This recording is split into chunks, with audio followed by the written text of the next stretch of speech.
है जिस पे नाज करती है मुसलमान। हमारे स्कूल टीचर उस्ताद असलम जो कि इस स्कूल में एक अरसा तक पढ़ाते रहे और उन्होंने रिटायरमेंट के बाद समाजी तालीमी ज़िंदगी में बहुत ज़्यादा अपना टाइम दिया और उस्ताद असलम की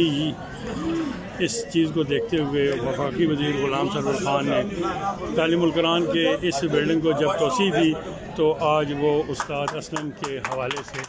एक क्लास का इफ्तिताह कर रहे हैं।